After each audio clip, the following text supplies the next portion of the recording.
अस्सलाम वालेकुम dear student. आज हम बात करेंगे सब्जेक्ट नेम फाइनेंशियल रिपोर्टिंग 2। आज का आईएएस है हमारा IAS 38 intangible assets. I am here Shuja Ali Khan.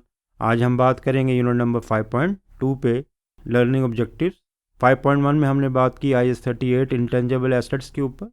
5.2 IAS 38 again intangible asset the remaining part of this standard. आने वाले दिनों में 5.3 एप्लीकेशन ऑफ आईएएस 38 और 5.4 application of IAS 38 again. Recap देख लेते हैं, डेफिनेशंस को देख लेते हैं। एसेट की डेफिनेशन क्या है और इंटेंजिबल एसेट की डेफिनेशन क्या है। An asset are resource controlled by the company as a result of past events and from which future economic benefit are expected to flow.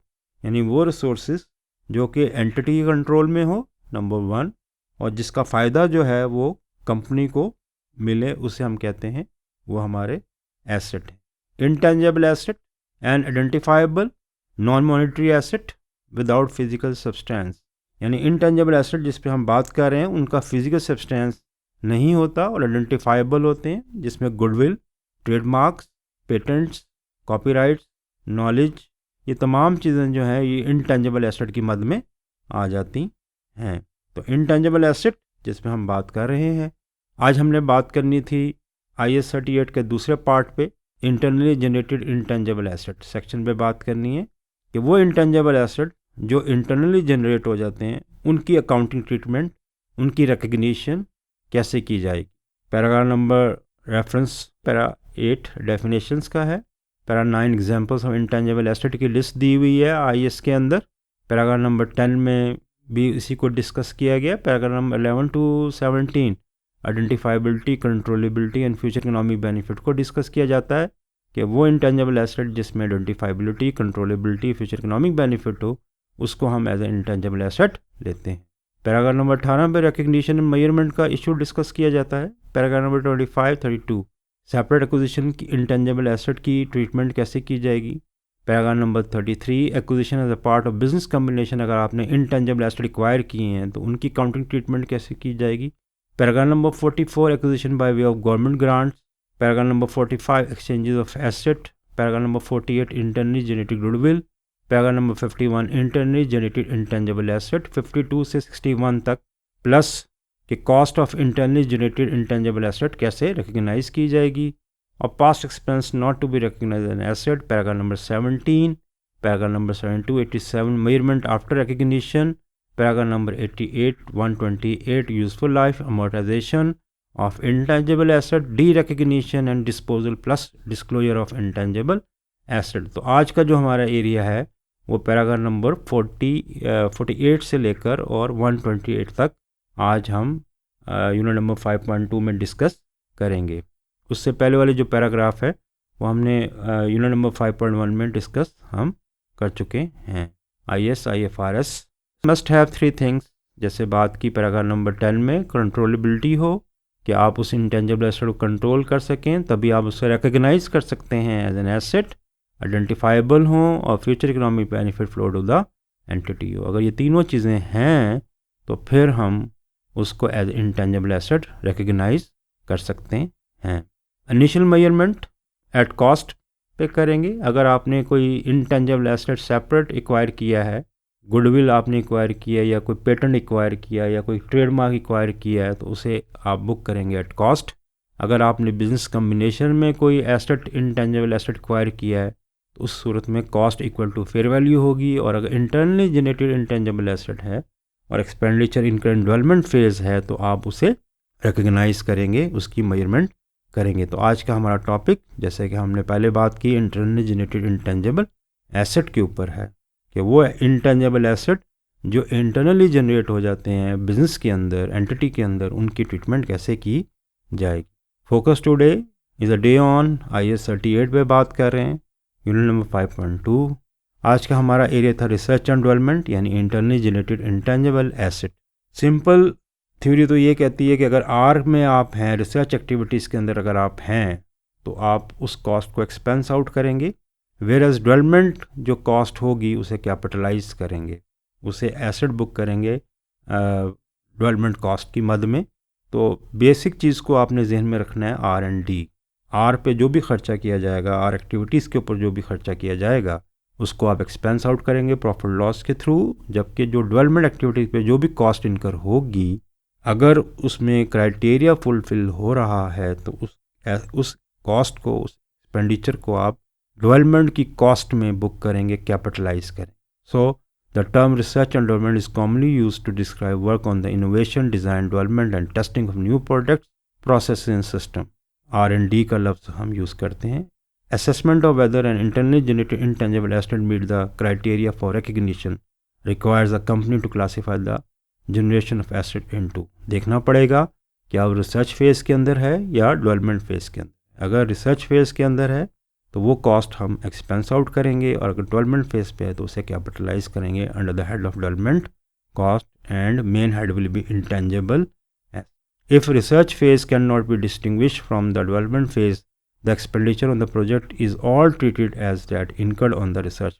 अगर डिफ्रेंशिएट करना मुश्किल हो रहा है कि आया कि जो खर्चा हम कर रहे हैं किस मद में कर रहे हैं, आया कि रिसर्च फेज़ के अंदर कर रहे हैं या डेवलपमेंट फेज़ के अंदर कर रहे हैं, तो अज्यूम किया जाएगा कि वो रिसर्च फेज़ के अंदर है, वो खर्चा रिसर्च फेज़ के अंदर है, और वो जो खर्चा हम करेंगे उसे हम प्रॉफिट लॉस को चार्ज करेंगे। IAS ने एग्जांपल्स दिए हैं कि कौन सी एग्जांपल रिसर्च एक्टिविटीज़ की हैं और कौन सी एग्जांपल जो हैं वो डेवलपमेंट एक्टिविटी। एग्जांपल हम पढ़ रहे हैं स्लाइड नंबर 13 पे। Activities aimed at obtaining a new knowledge. अगर आप कोई एक्टिविटीज़ करते हैं जिससे कि न्यू नॉलेज हासिल करते हैं और कोई एक्सपेंस इनकर करते हैं, तो वो रिसर्च एक्टिविटीज़ की मद में उनको समझा जाएगा। The search for an evaluation of application knowledge. वो जो नॉलेज आपने ऑब्टेन किया है उसकी ईवैल्यूएशन, उसकी सर्च और इवैल्यूएशन करते हैं, तो वो भी एक्टिविटी जो है वो रिसर्च एक्टिविटी में फॉल करेगी, और उस पर आने वाला जो खर्चा होगा, एक्सपेंस होगा, वो भी हम रिसर्च कॉस्ट को चार्ज करेंगे एंड क्लोज करेंगे profit loss. The search for alternative material, products और प्रोसेसेस। ये एक्टिविटी भी नंबर 3 रिसर्च एक्टिविटी में फॉल करेगी। The formulation and testing of possible alternative for new material, products and processes. ये चारों एक्टिविटीज़ जो हैं रिसर्च एक्टिविटीज़ में फॉल करेंगे। Research cost can not be an intangible asset. Expenditure on research should be recognised as an expense as it is incurred and included in profit loss for the period. इसलिए जो भी खर्चा हम research activities के ऊपर किया जाएगा या करेंगे, वो कॉस्ट जो होगी वो इंटेंजिबल एसेट नहीं बनेगी, बल्कि उस एक्सपेंस को, जो हमने एक्सपेंस इनकर किया, उसको हम प्रॉफिट लॉस को चार्ज करेंगे एज एन एक्सपेंस, कैपिटलाइज नहीं करें।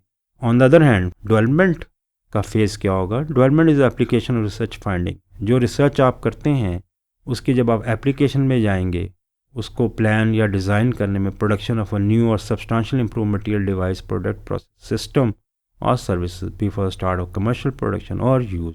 तो जो भी उसकी एप्लीकेशन होगी ऑफ द रिसर्च फाइंडिंग, उस नॉलेज की, वो सारी की सारी डेवलपमेंट एक्टिविटी में फॉल करेंगी, और उसको हम, उस पर आने वाली जो कॉस्ट होगी, जो उस पर हम खर्चा करेंगे, उसको हम कैपिटलाइज करेंगे, प्रोवाइड दैट के क्राइटेरिया फुलफिल हो रहा है।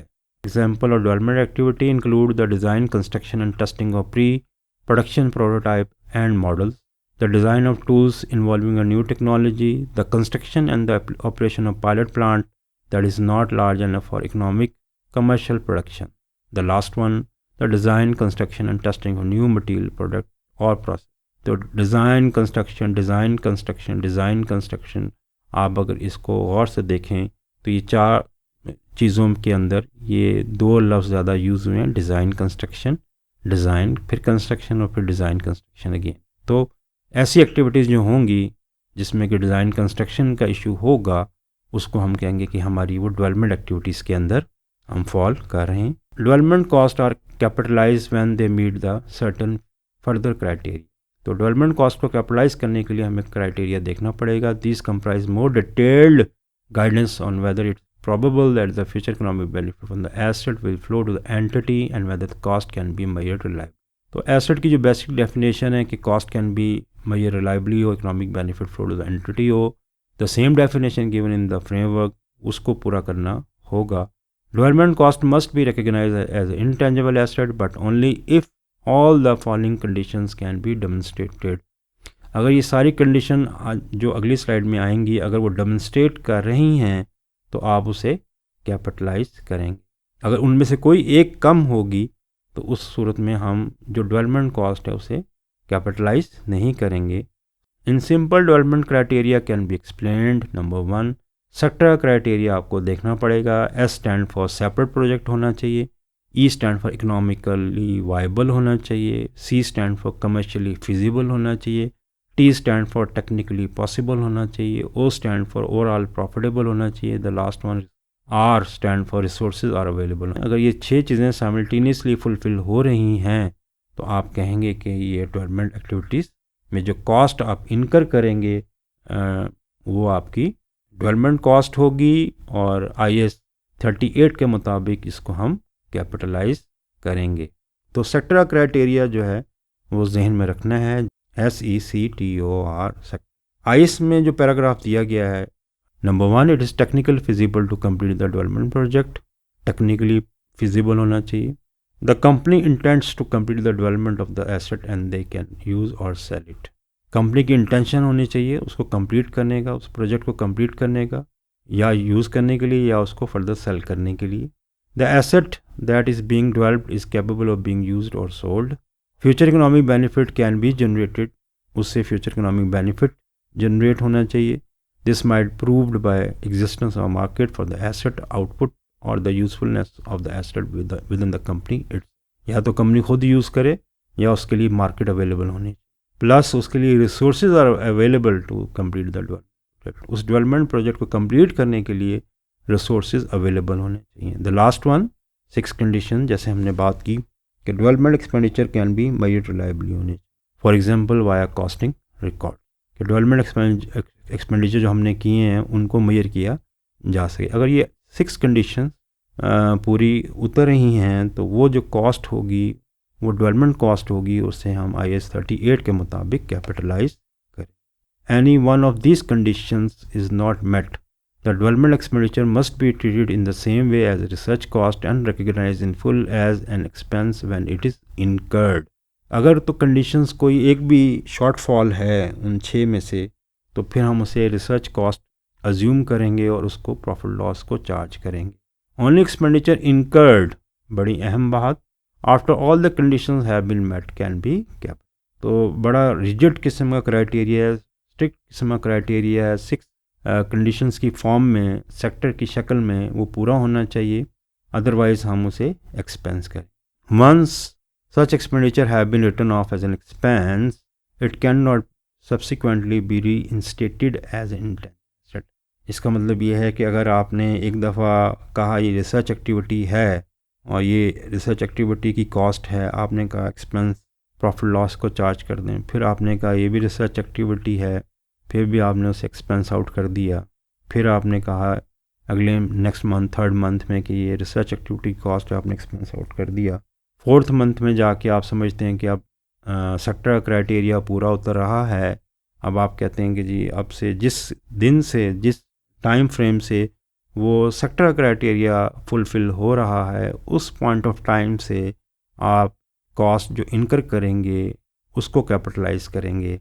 इससे पहले जो कॉस्ट आप इनकर कर चुके हैं उसे आप रीइंस्टेट नहीं कर सकते, उसे आप रीइंस्टेट नहीं कर सकते। मैं ये नहीं कर सकता कि मैं पहले मंथ में मैं कह रहा हूँ आर में हूँ एक्सपेंस, फिर 2nd मंथ में मैं आर में हूँ फिर एक्सपेंस, 3rd मंथ में मैं कहता हूँ मैं आर एक्टिविटीज़ के अंदर हूँ फिर एक्सपेंस, 4th मंथ में मैं कहता हूँ कि मेरा क्राइटेरिया पूरा हो गया है, अब जो कॉस्ट इनकर होगी वो कैपिटलाइज्ड होगी, लेकिन उससे पहले जो 3 महीने मैं राइट ऑफ कर चुका हूँ उसको मैं रीइंस्टेट नहीं करूँगा। एक फ्लो चार्ट देखते हैं। Internal generated goodwill, IAS 38 paragraph number 48 कहता है कि जो इंटरनली जनरेटेड गुडविल है उसको आप रिकग्नाइज नहीं करेंगे। ऐसी गुडविल जो with the passage of time create हो गई है, that is called internally generated goodwill, उसे आप रिकग्नाइज नहीं करेंगे। Internally generated intangible asset paragraph number 51 to 64 देखना पड़ेगा आर में है या डी में।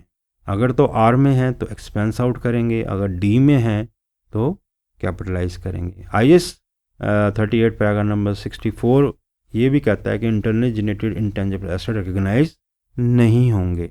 लेकिन अगर internally generated intangible asset R&D के प्रोसेस से गुजरे हैं और वो डी फेज़ में हैं, तो फिर हम उसे डी फेज़ कंप्लीट कर चुके हैं सक्सेसफुली, तो हम उसे कैपिटलाइज कर सकते हैं। दूसरा सवाल ये है कि कॉस्ट फिर कैसे रिकग्नाइज होगी of internally generated intangible asset. Paragraph number 66 to 67 आपको बताता है कि कौन कौन सी कॉस्ट जो है देन कैपिटलाइज करेंगे। हम अज्यूम करते हैं कि हम डी में हैं, सक्सेसफुली कंप्लीट हो गया सेक्टर क्राइटेरिया, तो जो कॉस्ट अब हम इनकर कर रहे हैं उसमें कौन कौन सी कॉस्ट कैपिटलाइज हो।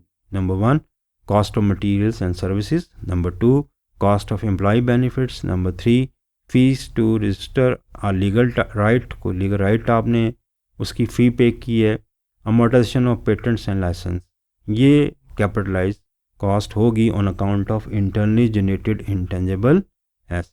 कौन सी कॉस्ट शामिल नहीं हो, सेलिंग एंड एडमिन ओवरहेड शामिल नहीं होंगे, अदर जनरल ओवरहेड शामिल नहीं होंगे, इनिशियल ऑपरेटिंग लॉसेस जो हैं वो शामिल नहीं होगा, स्टाफ ट्रेनिंग कॉस्ट जो है वो शामिल नहीं होगी।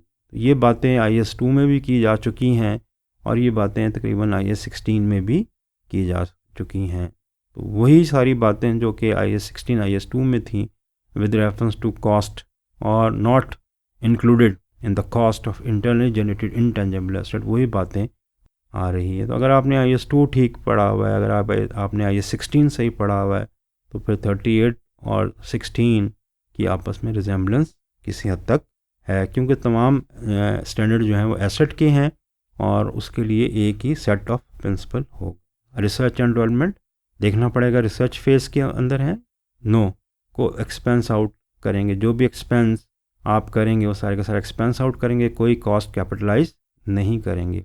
ऑन द अदर हैंड अगर आप समझते हैं कि आप डेवलपमेंट फेज़ के अंदर हैं तो आप कैपिटलाइज करेंगे cost incurred provide that sector criteria is duly met.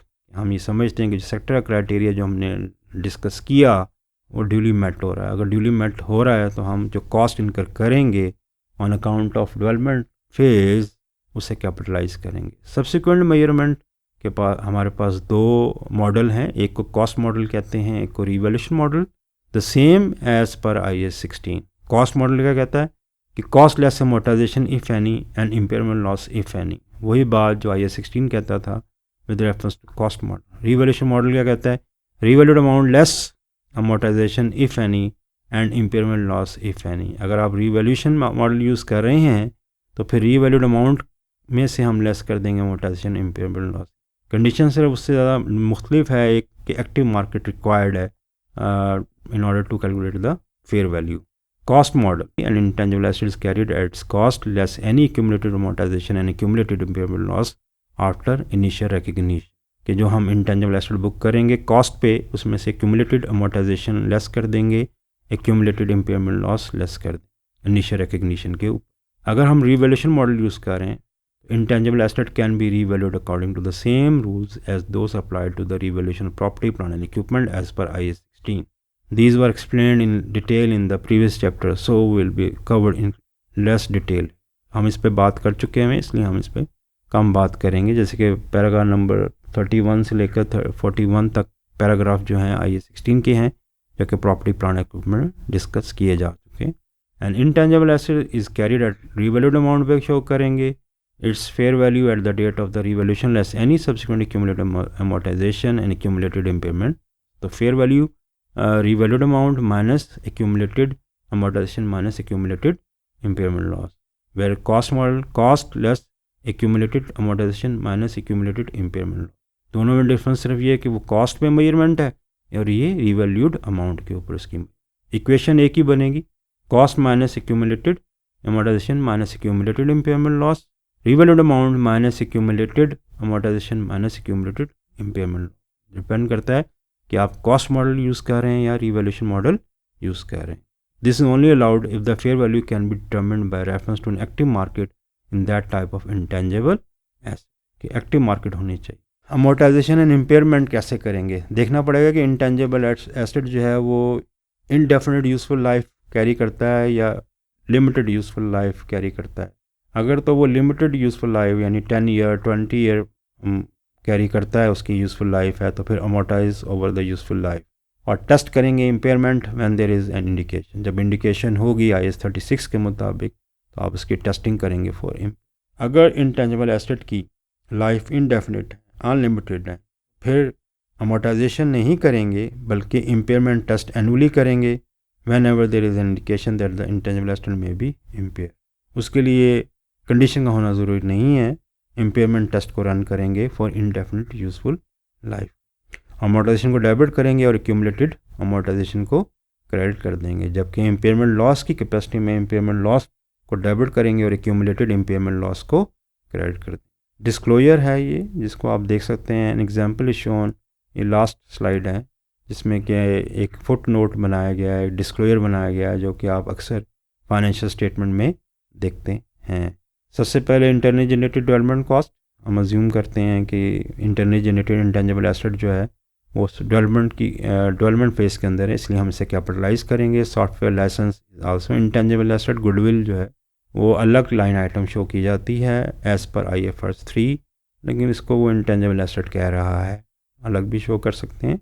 At cost the same disclosure जो कि हमने IAS 16 में पढ़ा था रिगार्डिंग PPE, ये वही डिस्क्लोजर है। सबसे पहले साल के शुरू में एसेट की कॉस्ट, चाहे वो डेवलपमेंट कॉस्ट हो, सॉफ्टवेयर लाइसेंस हो, गुडविल हो, जो एडिशन होगी वो ऐड कर देंगे, जो एडिशन थ्रू बिजनेस कम्बिनेशन होगी वो ऐड कर देंगे, जो डिस्पोजल होगा, अगर कोई इंटेंजिबल एसेट आपने डिस्पोज ऑफ किया है वो लेस कर देंगे। आपके पास at the end of the year cost आ जाए।